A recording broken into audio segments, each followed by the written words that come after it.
warahmatullahi wabarakatuh. Waalaikumsalam warahmatullahi wabarakatuh. Bagi laki yang makan dan minum, menurut syar'inya boleh menjawab dengan cara mengangguk seperti ini.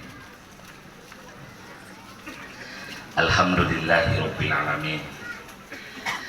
Alladzi arsala rasulahu bil huda wa dinil haqq liyudhhirahu 'ala dini kulli wa kafaa billahi shahida. Asyhadu an la ilaha illallah wahdahu la syarika lah wa asyhadu anna Muhammadan abduhu wa rasuluh. Allahumma salli wa sallim wa barik ala Muhammad wa ala ali Muhammad. Qala Allah ta'ala fi kitabil karim. Bismillahirrahmanirrahim. Ya ayyuhalladzina amanu ittaqullaha katuqati wa la tamutunna illa wa antum muslimun. Wa qala Rasulullah sallallahu alaihi wasallam, man kana akhiru kalamihi la ilaha illallah dakhala jannah. Bapak-bapak, ibu-ibu, jamaah tahlil takziah yang saya hormati, dan tentu para tokoh agama, tokoh masyarakat, tokoh pendidik. Di sini ada bapak kita, mantan wali kota kita, Pak Hidayat. Saya menyapa dulu, ada di dalam. Kemudian ada tokoh pendidik,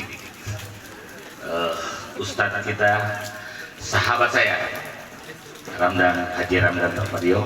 Saya sangat dekat dengan beliau, sebab gara-gara. Kemudian ada Fazul Fikar, ya subhanallah, dan tokoh-tokoh di sini, di sana juga, tidak salah di dalam tadi suaranya sahabat saya, ada Haji Narjum Hamid. Ya, sebenarnya di sini banyak banyak sekali ustadz. Jadi kalau ibarat HP, sebenarnya saya yang berdiri di sini, saya ini cuma casingnya saya sebenarnya. Kita punya ustadz di dalam ini jauh lebih baik.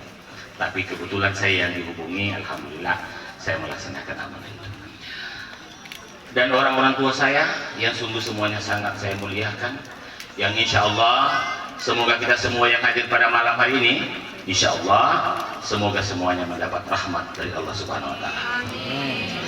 Pertama-tama tentu meskipun dalam suasana duka ini, patut kita untuk selalu bersyukur kepada Allah atas nikmat dan karunia-Nya. Alhamdulillah hari ini kita datang bersama-sama, berdoa bersama-sama di sini.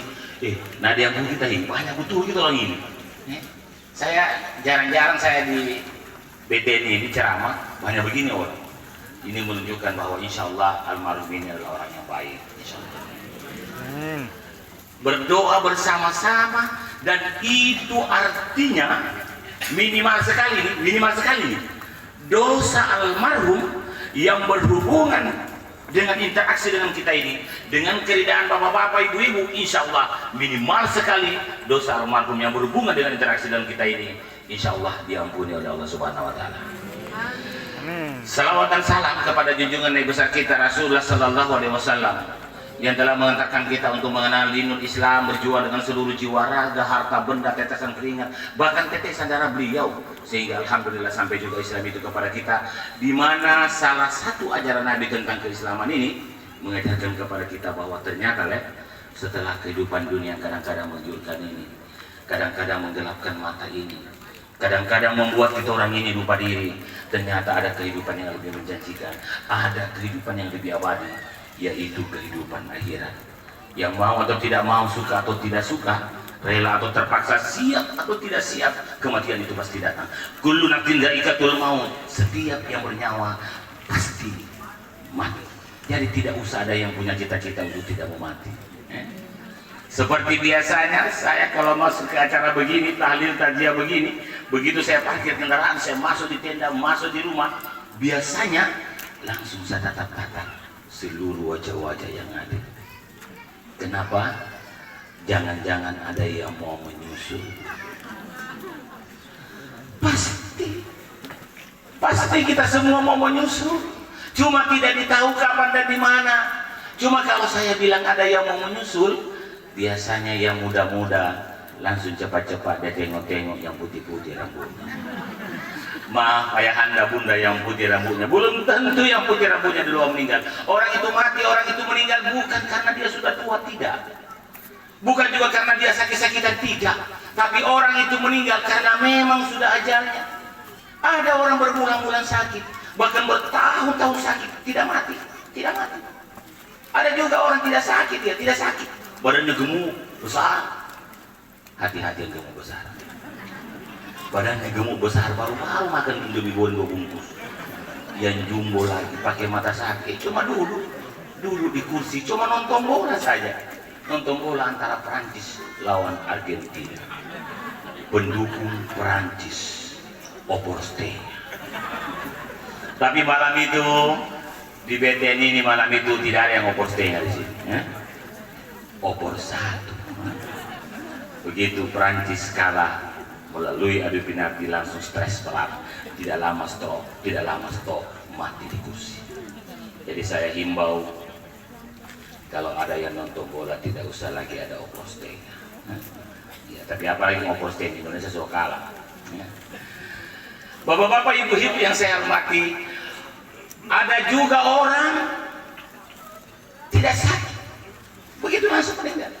Dan oleh sebab itu malam ini ingin saya berkata, tidaklah penting di mana dan kapan kita meninggal. Yang penting adalah kesiapan kita untuk menghadapi kematian itu sendiri. Siap tidak kita? Saya lihat ibu-ibu cukup banyak nih. Saya lihat lebih dominan ibu-ibu. Boleh saya menyapa ibu-ibu? Ibu? Ya. Tidak kompak. Ibu? Ya. Mau masuk surga? Mau. Mati dulu. Ya, tidak bisa masuk surga kalau tidak mati. Kalau begitu saya mau minta tolong, bukan cuma ibu-ibu, dan semuanya yang hadir di dalam, di luar semuanya, dari ujung. Saya minta tolong sekali, tolong angkat tangan yang mau mati. Enak tangannya nih, betul ini.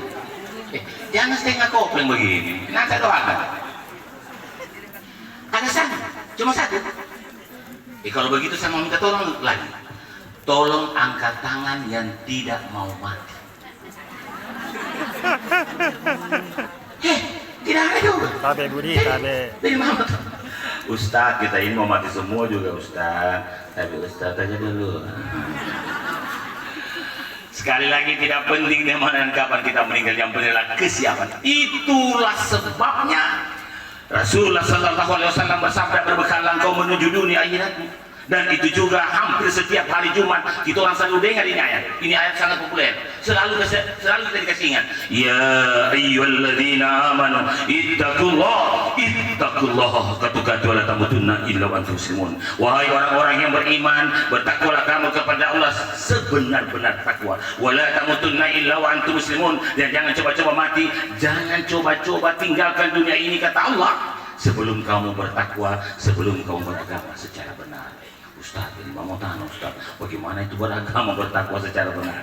Saya kira inilah poinnya yang ingin kita bicarakan malam ini, bahwa di dalam Al-Quran dijelaskan ada beberapa ayat yang menjelaskan tentang siapa sebenarnya orang yang bertakwa itu.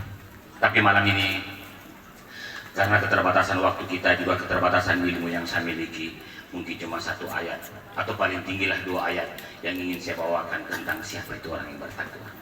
Kenapa cuma 1 atau 2 ayat ingin saya bawakan malam ini? Ya supaya saya diundang lagi.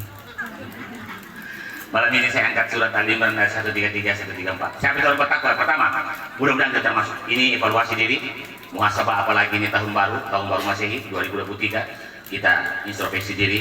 Yang pertama, mudah-mudahan kita termasuk.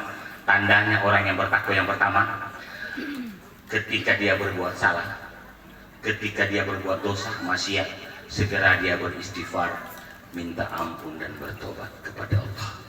Wasari'u ila maghfiratin min rabbikum wa jannah.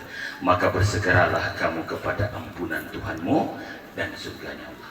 Artinya apa itu? Ayat ini menjelaskan bahwa kita tidak bisa menyentuh surganya Allah sebelum ampunan itu diampuni oleh Allah Subhanahu wa taala.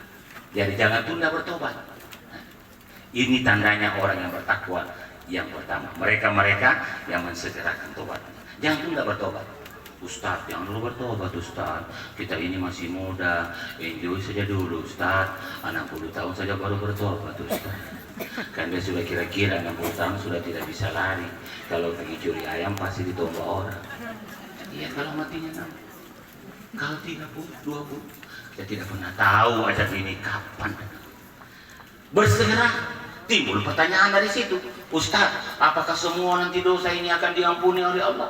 Insya Allah. Sebanyak apapun Ustaz, sebanyak apapun, sebesar apapun, hanya ada satu dosa dari dalam Al-Quran yang tidak mendapat pengampunan dari Allah. Dosa apa itu? Dosa kemusyrikan. Innallaha la yaghfiru an yushraka bih wa yaghfiru ma duna dzalika liman yasha.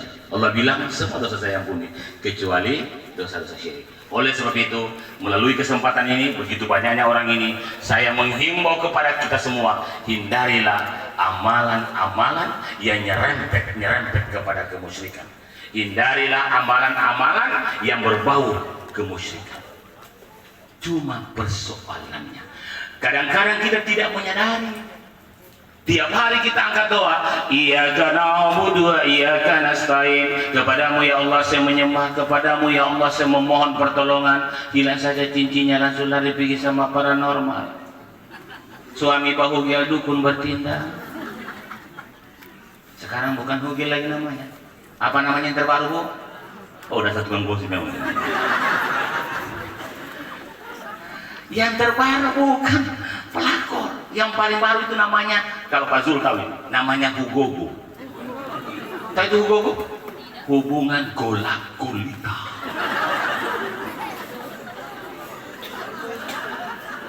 Hindarilah dosa-dosa yang berbau kemusyrikan. Kalau yang lain Ustaz, diampuni. Sebanyak apapun, diampuni. Tapi Ustaz, saya ini beda Ustaz. Aduh, kasihan banyak sekali dosa aku Ustaz. Saya punya masa silam ini kelam sekali Ustaz. Dulu di sini Ustaz, ayamnya tetangga, mangganya tetangga, dan tertinggal. Ustaz, sering sekali saya main judi. Pokoknya setiap saya nonton bola, saya pasti opor setengah Ustaz.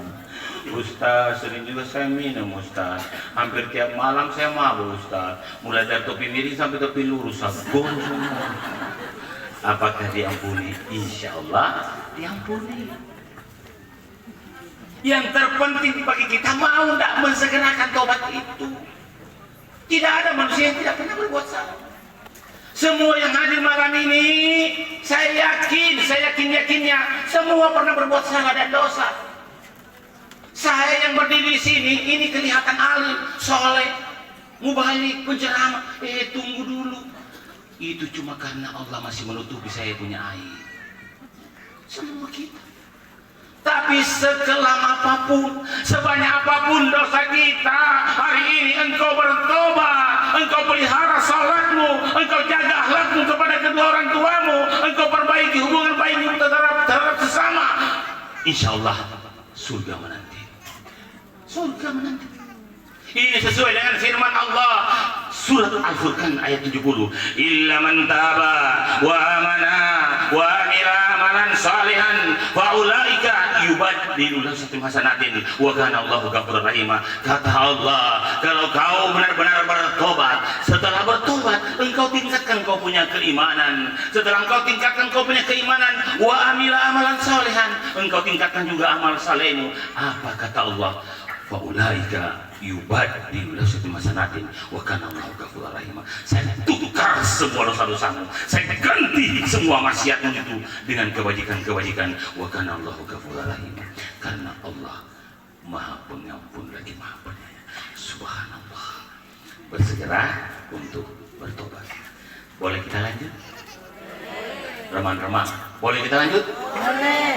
Satu. Yang kedua. Mudah-mudahan kita masuk lagi. Yang kedua, alladzina yunfikuna fis-sarra'i wad-dharra. Cirinya, tandanya orang bertakwa ketika dia dapat membelanjakan sebagian hartanya ke jalan Allah, baik dia lapang maupun di waktu susah. Jadi kalau ada orang mengaku dirinya bertakwa tapi sekikirnya luar biasa, tidak bertakwa. Sekikir, pelit, tidak bertakwa. Itu jelas sekali orang pelit. Sedangkan orang pelit tidak suka sama orang pelit. Dia suka. Jangan kau mau sama dia itu, beli dia itu, padahal dia juga beli. Mengaku diri bertakwa tapi sedikit dikit. Oh iya. Oh iya iya. Sina karaoke pai kalau tumpah. Oh. Sudah jelas-jelas sana yatim piatu tadi sumbang. Masih jauh di sana, di Semarang. Ada minta maaf ya, saya cuma pembantu ini tuan rumah kedua. Hal sudah dia tuan rumah. Banyak begitu umat Islam. Tapi kalau di sini tidak ada begitu, jangan begitu. Tabe Masih bagus itu. supaya ada yang membentak, Pak. di belakang Ada yang juga. membentak anak yatim. Jangan kau tidak setor atau sendiri yang makan. Jangan begitu kasihan. Tidak mungkin cucunya Haji Kala datang minta-minta uang begini. Jangan. Pasti orang susah. Kalau tahu bukan anak yatim piatu pasti orang susah. Kenapa? Tidak mungkin dia memenuhkan rasa malunya dengan uang 5.000 atau 10.000 rupiah. Jadi kalau tidak ada uang kasih yang perlakukan anak yatim itu perlakukan baik-baik. Nah minta maaf tidak kasih uang kecil, uang basahan habis. Tapi sudah jauh kau berjalan saya kasih minum saja kasih. Tidak ada air minum, bilang juga baik-baik. Nah kita belum isi galon ini ya. Uang kecil tidak ada, uang basahan habis. Tapi saya kasih senyum saja kan.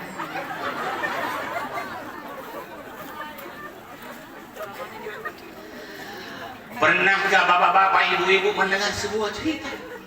Ketika salah seorang pelacur, pemaksiat, pendosa, ketika dia pulang ke rumahnya, dia bertemu dengan seekor anjing yang hampir mati kausa. Dengan rasa penuh kasih sayang sang pelacur itu, dia melepaskan terompanya, sepatunya, sendalnya, dimasukkan ke dalam air, dan dia beri minum kepada anjing yang hampir mati kausan itu. Dengan rahman dan ghafurnya Allah peristiwa itu, seluruh dosa pelacur itu diampuni oleh Allah, dan Allah takdirkan masuk surga karena pelacur itu tulus bersedekah kepada seekor anjing yang hampir mati kausa. Masya Allah, hewan yang paling hina kita bersedekah kepadanya, Allah bisa merubah takdir Allah terhadap seseorang. Subhanallah, sedekah. Bahkan sekarang ini almarhum sekarang ini dalam kuburannya, sementara merengek-rengek kepada Allah, sementara minta kepada Allah, memohon-mohon kepada Allah. Tahukah bapak-bapak, ibu-ibu, apa permohonan mayat terhadap Rabbnya, terhadap Tuhannya?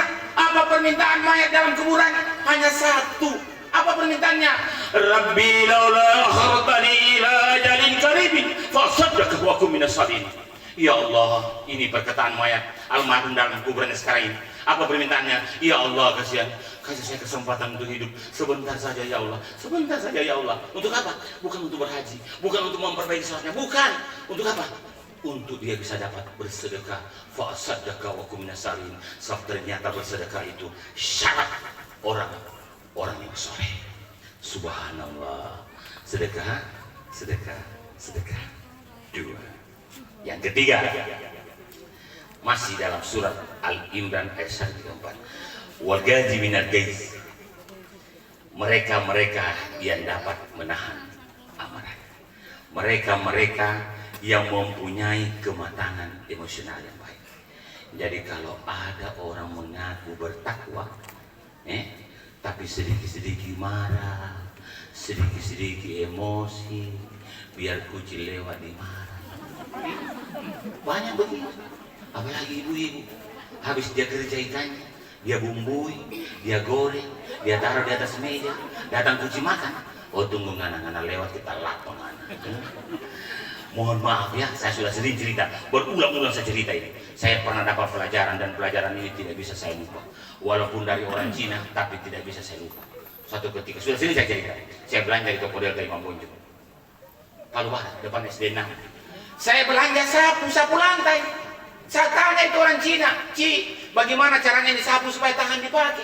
Dia kasih resep sama saya. Dia bilang, Pak, jangan sering-sering pukulkan kucing. Langsung saya bersandar, saya istighfar, astagfirullah. Saya baru ingat bahwa memang rata-rata sapu hancur gara-gara itu. Maksudnya jangan suka marah. Dan ini saya berkata malam ini, mohon maaf. Di dunia ini tidak ada satu agama di dunia pun ini kecuali Islam yang mempunyai regulasi, pengaturan, manajemen tentang amarah ini yang begitu dahsyat selain daripada Islam. Boleh saya praktekkan? Boleh saya praktekkan? Saya pinjam sebentar saya nak. Berdiri dulu, next, sebentar, sebentar. Saya pinjam kunci. Saya pakai. Sebentar, tidak apa-apa. Sebentar saja. Kamu berdiri saja. Sebentar, nanti ambil ulang. Supaya lebih berkesan. Ya, begitu saya maju dulu, maju. Supaya tidak terhalang di belakang. Coba saya lihat ya. Saya ingin memperagakan bagaimana tuntunan Nabi begitu dahsyatnya tentang bagaimana memanage amarah. Nabi bilang begini, hei umatku, kalau kamu dalam posisi berdiri, marah, emosi, apa kata Nabi? Pergilah, duduk, mundur.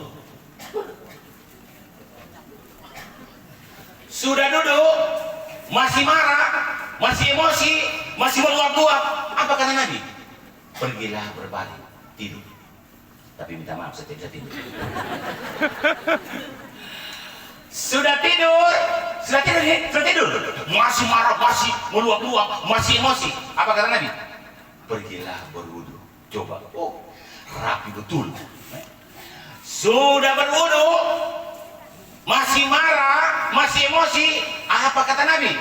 Pergilah kau sholat.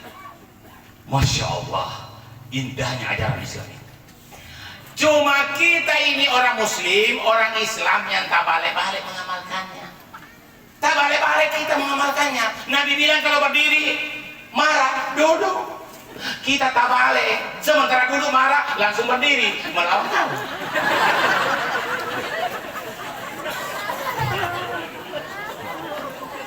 Coba, mari kita ingat-ingat.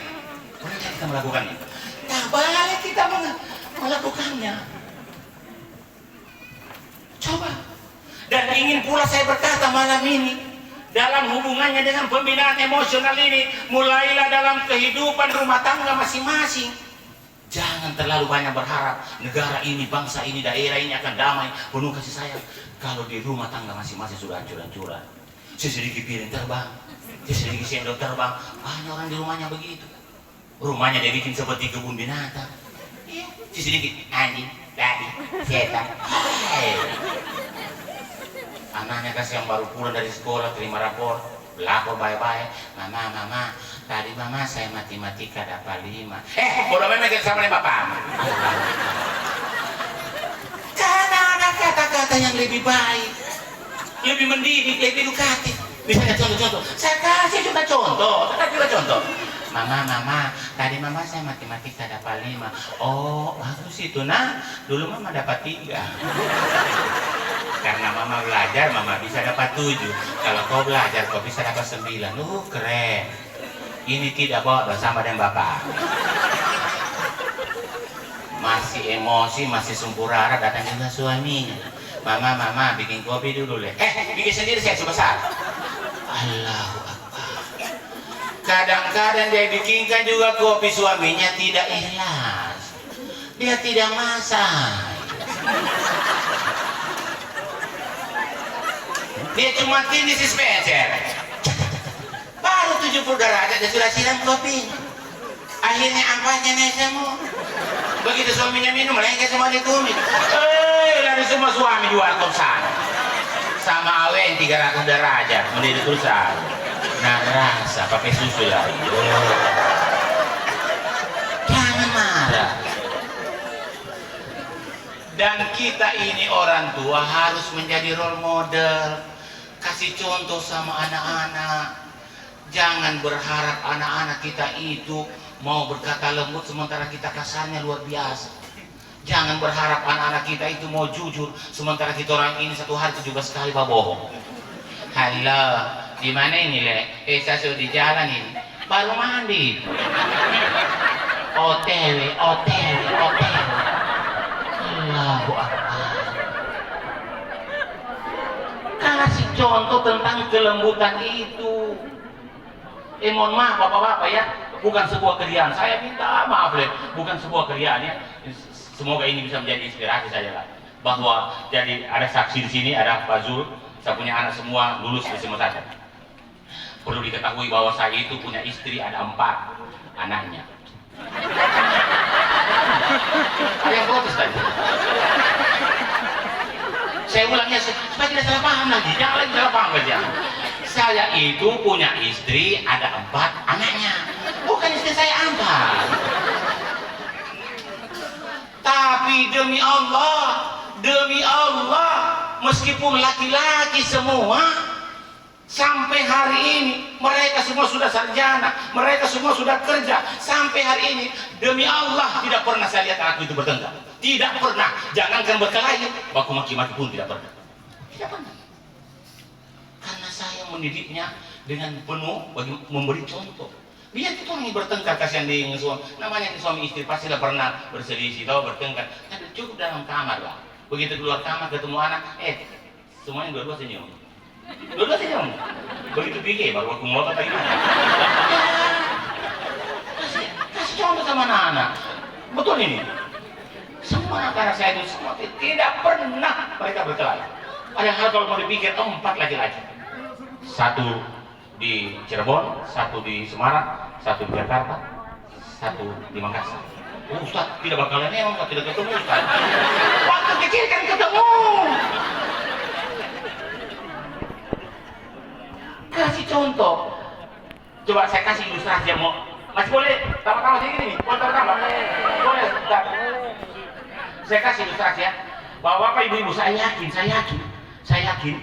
bahwa semua pernah berangkat ya ke Makassar, Jakarta, Surabaya. Itu ketika pesawat itu menuju runway, landasan pacu, itu pramugari memperagakan cara-cara penyelamatan sebagai bentuk persyaratan penerbangan sipil. Pramugari bilang begini, penumpang yang terhormat, ketika hampa udara terjadi, maka masker oksigen akan jatuh dengan sendirinya. Pakailah salah satu masker oksigen itu sebelum menolong anaknya. Coba, mari kita perhatikan ya. Pakailah salah satu masker oksigen itu sebelum menolong anak. Artinya apa? Tidak boleh kita tolong anak sebelum kita dulu yang pakai itu masker oksigennya. Artinya kita dulu yang diselamatkan diri. Dan apa yang saya sampaikan ini, apa yang diperagakan oleh pramugari itu, Islam sudah menyampaikannya jauh sebelumnya. Al-Quran sudah menjelaskannya. Ya ayyuhalladzina amanu qu anfusakum wa ahlikum nar. Coba, wahai orang-orang yang beriman, jaga dirimu dulu dan keluargamu dari neraka. Baru keluarga, diri dulu benahi. Saya tertarik sekali ketika saya jalan-jalan ya, mohon maaf ya, ketika di London ada motonya orang Inggris, saya begitu terkesima.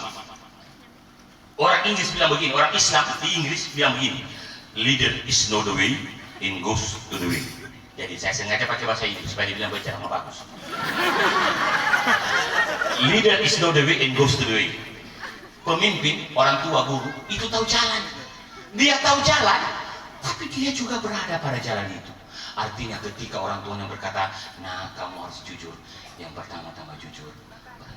Ketika orang tuanya berkata, nah kamu harus santun, nah, lembut, orang tuanya lah yang berkata kesantunan. Subhanallah, jangan marah, jangan emosi. Suatu ketika saya jalan-jalan di Jogja, saya singgah sholat di Masjid Agung, Jalur Agung, saya keluar, saya putar sedikit begini, ternyata sudah Malioboro. Waktu dekat itu Masjid Agung yang begini sudah Malioboro. Begitu saya masuk di Malioboro, saya lihat kemari beca, laju-laju kejujur. Begitu dia belok begitu, dia senggol mobilnya orang. Memang cuma lecet sedikit. Ini sopir yang punya mobil, mungkin orang kaya dan baik hati. Dia cuma senyum saja. Tukang becak karena dia salah, itu juga senyum juga dia. Tapi yang membuat saya terperangah dari kedua mulut mereka, baik tukang becak maupun sopir, keduanya spontan berkata, apa mereka bilang? Mereka bilang, maaf mas. Kedua-duanya bilang maaf mas. Kemudian kedua-duanya berlalu pergi, satu ke sana, satu ke sana. Saya menonton, saya bilang, masya Allah, bagusnya akhlaknya orang. Kalau begini akhlaknya orang di Pengabu, bagus betul. Saya dapat juga kejadian yang sama di pasar tua di ujung. Mau baku senggol oto dengan doka, belum disenggol itu doka, sudah bataria tukang doka. Apa dia bilang? Rumbat campur itu. Oh. Belum mau ditabrak dokanya itu mau campur. Padahal Islam itu agama rahmat, agama kasih sayang. 3, yang keempat, masih dalam surat Al-Imran saya katakan, wal afina ninas, mereka yang bisa memaafkan orang lain. Dalam ajaran agama Islam minta maaf itu baik, Tapi sesungguhnya yang diperintahkan beri maaf dan tidak usah bersyarat. Apa banyak kita juga pernah berselisih dengan orang, pernah bertengkar dengan orang, merasa dirinya sudah lebih benar, apalagi lebih tua, lebih kaya, lebih terhormat. Kadang-kadang sombong, kasih maaf dengan segala macam persyaratan. Iya, saya maafkan kau, tapi kau jangan bikin 2 kali ya. Kalau kau bikin 2 kali, sinjinnya batal. Ini bukan maaf, ini dendam. Bukalah pintu maaf karena mengharapkan keridhaan dan kasih sayang Allah. Malam ini banyak betul kita orang ini sebagai bukti bahwa kita semua ini orang bertakwa. Sekiranya ada kesalahan almarhum di masa hidupnya, perbuatan, perkataan, bahkan mungkin tatapan mata almarhum yang pernah menggores hati kita ini, bersama-sama kita untuk membukakan pintu-pintu baru. Maaf buat almarhum, sehingga insya Allah dosa almarhum yang berhubungan dengan interaksi kita ini semoga diampuni oleh Allah Subhanahu wa Ta'ala. Indah betul surat Al-Imran ayat 134 ini, sampai-sampai ditutup dengan manis oleh Allah. Wallahu yuhibbul muhsinin. Kata Allah, saya sangat menyukai orang-orang yang berbuat kebajikan. Bagaimana itu berbuat kebajikan? Insya Allah kita bertemu pada lain kesempatan. Assalamualaikum warahmatullahi wabarakatuh. Waalaikumsalam warahmatullahi wabarakatuh.